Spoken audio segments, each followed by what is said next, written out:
Hey everybody, it's Charlie. We got a whole bunch of new Avengers Endgame trailer footage to break down. I know there's a lot of questions about what's going on with the next trailer. They just screened a whole bunch of new footage that also included Captain Marvel in it. So we'll do a new round of the IMAX ticket giveaway. All you have to do to enter is be a subscriber and leave a Marvel comment on the video. And I'll say general spoiler warning for the Captain Marvel post-credit scene because we'll have to talk about that because it has something to do with this brand new footage. So at a special Disney investors meeting, they screened actually a pretty long scene with a whole bunch of new footage, pretty much all new footage that we haven't seen before, but it started with the events of the Captain Marvel post-credit scene. So I broke all these scenes down top 10 style, starting number 10 with the events of the Captain Marvel post-credit scene. They play out. Captain Marvel arrives at the Avengers base shortly after the end of Avengers Infinity War and the events of the snap. Captain America has his trimmed beard, washed his hair. Black Widow still has short blonde hair. Captain America, Black Widow counting the dead all over the world in one of the labs in the Avengers base. The body counter just keeps climbing and climbing super fast. Captain America can't believe it. Bruce Banner, who still has not turned into the Hulk because it's only been a short while, is in one of the other labs in a different room examining something we can't see and keeping an eye on Nick Fury's pager, which they have since found.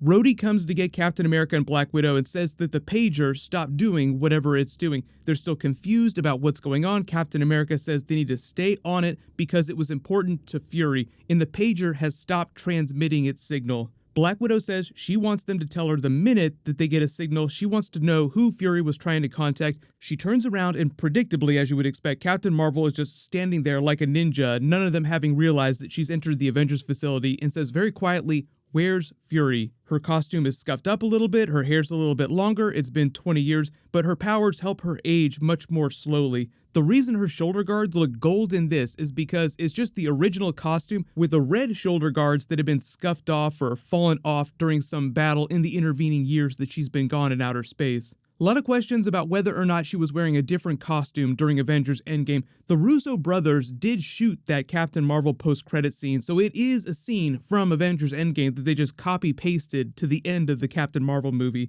But the only thing I can say as to why this costume might functionally look different is because the people that were shooting Avengers Endgame and Avengers Infinity War just constructed the same suit for Captain Marvel. It just looked a little bit different. It wasn't the exact same suit, but it's meant to be pretty much the same suit.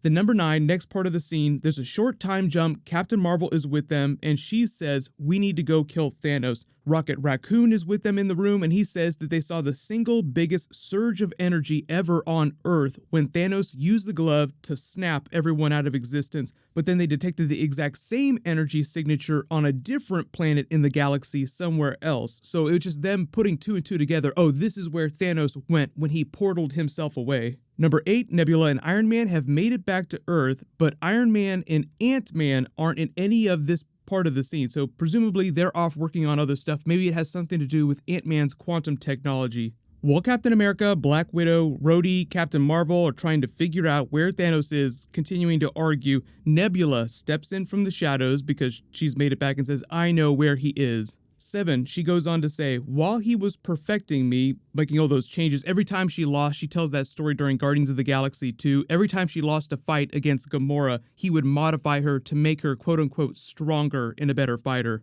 So she says, while he was perfecting me, he'd talk about where we'd go when it was all finished. Even disassembled, I would want to please him, so I would ask, "Father, where will we go?" And his answer was always the same, and she talks about the garden. So 6, the place they're all talking about is the garden where Thanos went on Titan 2, which is what the Russos called it on the set of Avengers Infinity War at the end of that movie, where he sits down and he takes his armor off to make the Scarecrow from the comics. It's the same place that we've seen him in all the Avengers Endgame trailer scenes, like particularly here where he's brushing the flowers with the charred gauntlet which is still on his hand. Obviously you can't tell when this is happening during the movie. This is them just wanting to let you know where he is and the fact that he still has the gauntlet. So this is actually a much better look at the final scene from Infinity War where he sat down. Look at how messed up his arm is. There were a lot of people that assumed he healed himself completely with the gauntlet when he portaled himself to this Titan 2 farm where he's sitting, but it's clear that not all the damage was reversible, or maybe he just wanted to keep his injuries as a reminder. 5, Rhodey chimes in and jokes, "Nice, Thanos has a retirement plan." So they're all just like chuckling like, what the hell are we going to do about this? 4, Bruce Banner asks what guarantees they have that this ends differently this time.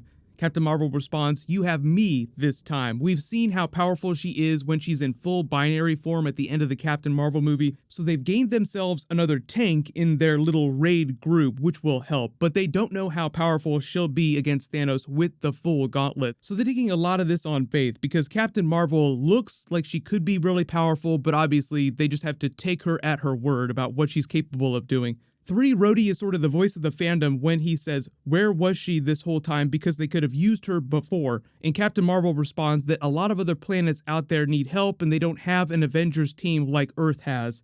So that's sort of her way of justifying why she was busy in Kree-Skrull space trying to stop their war this whole time, like she says she's going to do at the end of the Captain Marvel movie. "Tell the Supreme Intelligence that I'm coming to end your war, end all the lies." 2, Thor gets up from sitting quietly in the background, walks up to Captain Marvel, summons Stormbreaker right into his hand, which whizzes right past Captain Marvel. Remember, this is a giant axe. He sort of goes toe-to-toe with her. She doesn't back down or anything like that. They have their bit of gunslinger standoff moment, and he says, "I like this one." Then number 1, you cut to the Benatar, the Guardians of the Galaxy ship, which Iron Man and Nebula MacGyvered their way back on. With everyone buckled up, Captain Marvel in the co-pilot seat. Iron Man and Ant-Man aren't in any of these scenes when they're on the Benatar, so I think this corresponds to some of the scenes that we've seen in the first big trailer where Captain America has shaved his beard off and he's talking to Black Widow and he's wearing his different Winter Soldier uniform. They're standing on the back of that ship. Now, based on this new footage, it seems like they're on the Guardians of the Galaxy ship when that's happening. Rocket asks everyone who has not been to space before. Captain America, Rhodey, Black Widow raise their hands. Rocket warns them not to puke on his ship, and then they take off. There's a cool reflection of stars in space on Captain America's eye as you zoom in on him, and they warp out. Then that's basically the end of the footage that they've shown off. Some of that might make it into the official Avengers Endgame trailer too when they drop that. Yes, I do think that it's going to be when tickets go on sale. That's supposed to be sometime at the beginning of April, but that's just a loose estimation. That date could change. And I wouldn't expect all this footage to make it into that because this was a bunch of different clips just jammed together. It wasn't an actual trailer. Trailers are way more jumpy and they cut dialogue from other scenes with different footage, so it'll look a little bit different. But it does sound like while all this stuff is going on at the Avengers base with these Avengers, Iron Man is off working on quantum realm, quantum energy technology stuff with Ant-Man, trying to figure out a way to track down either all the gems. There's a lot of speculation about how they're going to be using quantum energy. Yes, there have been a lot of rumors about plot leaks and all that stuff. I usually wait to find out about that stuff because a lot of it turns out to be bogus. So just be skeptical if someone says they have the entire plot of Avengers Endgame worked out, because it's probably going to wind up being false. All this footage confirms is that there will be a group of people that just try to straight up go after Thanos on Titan 2 and fight him there. Whether or not it winds up going down that way or things go sideways while they're on their way to go get Thanos remains to be seen. It just sounds like they have a couple different groups trying different methods to track him down. Just remember that Ant-Man and Iron Man were seen in all these behind-the-scenes pictures at the original Avengers fight way back during that movie, so there are ways to explain how you have a version of Captain America wearing this uniform, his Winter Soldier uniform,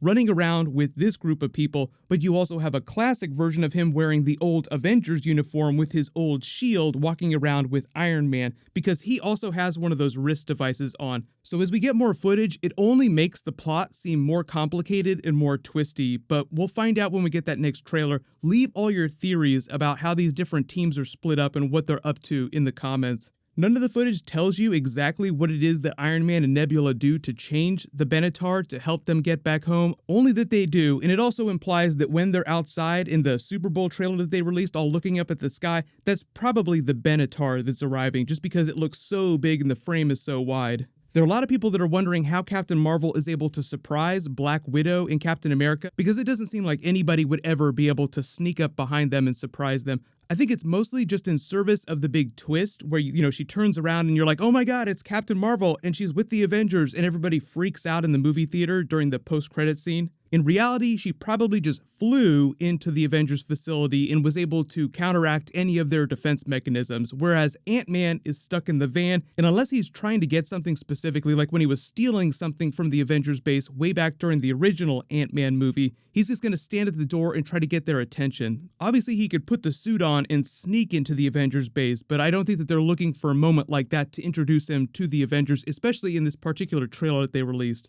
So just remember, just because characters have certain powers and abilities doesn't mean that that's the way that they're going to use them during the course of the movie. But it does seem like Captain Marvel and Ant-Man are now like the two most important characters on the team, particularly Ant-Man because of his access to quantum energy in the quantum realm. There's been a bunch of comic book news the past week, so leave all your video requests in the comments below. There'll be more Marvel coming soon too. While you wait for everything, click here for all my Captain Marvel Easter eggs, and click here for that Captain Marvel post-credit scene. Thank you so much for watching. Everybody stay awesome. I'll see you guys tonight.